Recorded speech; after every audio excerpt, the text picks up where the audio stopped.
learning to try to use this guy right here, aka the clip mode view, or however you want to term it. It's never been my favorite thing to do, primarily because I'm not really a live looper type person.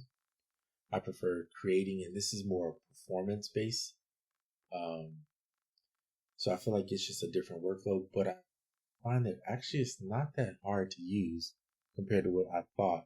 And one of my things that I was nervous about using this was, sure, it's easy with MIDI, but how would it work with audio? So I did a recording. Now you don't see it here because I grabbed it and brought it to the arranger, but I actually recorded this bass line from my jazz bass guitar directly in, and on this particular track, I used Mixbox. So if you don't know what Mixbox is, IK Multimedia makes this thing called Mixbox, and you can basically use these racks. So this is like a 1176, and this is like a LA2A. So I'm using the LA2A for a limiter, and then I'm using the compression from the 1176 to drive the bass sound. And so I recorded that in, and then I just left it on it.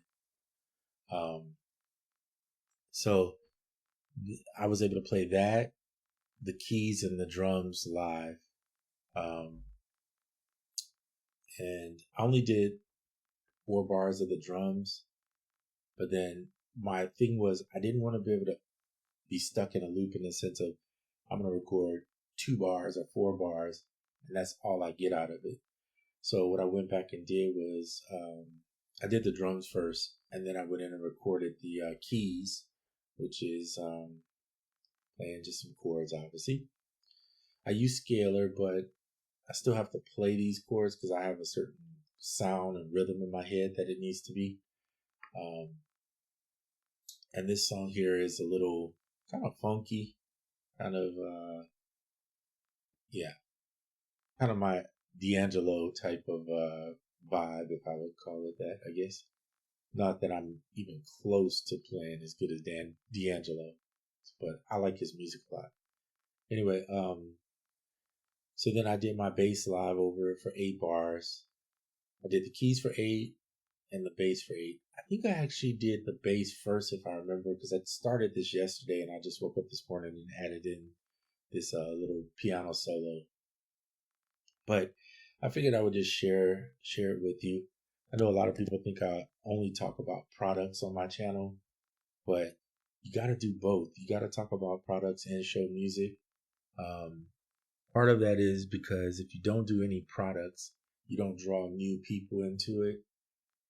Not everybody comes to my channel just because I'm some great musician or something. They just come because either they hear about me through someone else, or they see a product I'm showing and they like it. So that's what draws them in.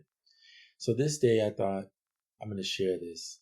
I titled it "At Least Meet Me in the Middle," right? And I added in, this is Spitfire Audio's Intimate Grand. So I added that in. So I always like to go save first, and I'll play it for you. So here it is.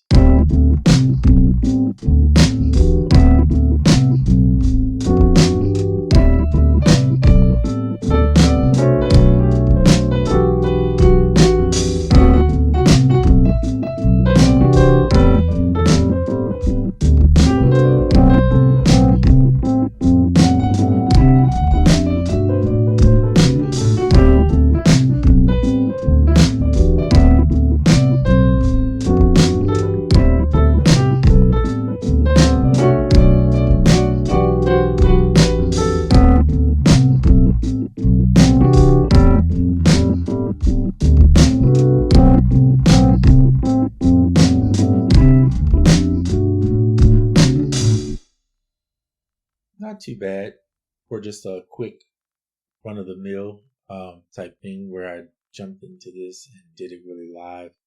Didn't really do any editing. Just played everything straight, which is how I record in this version. So let me tell you this. Part of the reason why I wanted to try this is I really want to try the Push 3. But to convince myself to even go that route, you really need to be committed to working in this arrangement view. So if I'm being honest, I need to commit myself. So I'm going to be doing a few videos probably over the next, well, I'm going to be practicing this more, but over the next week or two, I'm going to do a few videos where I record something just in here to start. And to me, here's the thing. I don't like to get on a track, just do a 4-bar loop and that's it, or an 8-bar loop, because then what you get is stuck in the loop mode and you never branch out, which is why I typically work in here, because then I don't get stuck. I can just play wherever I want, drop pieces here or there. But I see the value of using this as a starter tool to kind of get you going with your music, kind of like how I would use an MPC or an SP404. I wouldn't do the whole song in those devices, but I would definitely be okay with starting a song in those devices and then bringing it over here. So this is more performance and maybe starting. And then this is where I would do my arranging and my really like detail work.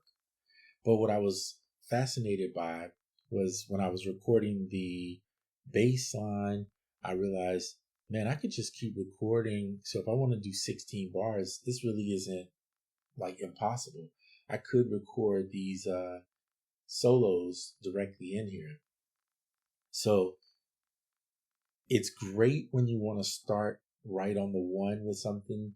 It could be possibly great for doing solos, but one way or the other, I will definitely be focusing my attention on trying to use this first and then coming over. And now that I realize I don't have to drag each part, I can just drag from the main and then bring them over here when I'm ready to really get intricate and more detail oriented on fixing this, on finishing it, I should say, not fixing it, but finishing it. But anyway, I just wanted to share that with you. So, yeah, that's where my thoughts are going and where I'm at. And hopefully I'll be doing more like this and trying to um, learn new ways to create and use Ableton more to the fullest if I can. That's the goal. All right. Hope all is well. Until the next one, I'm out.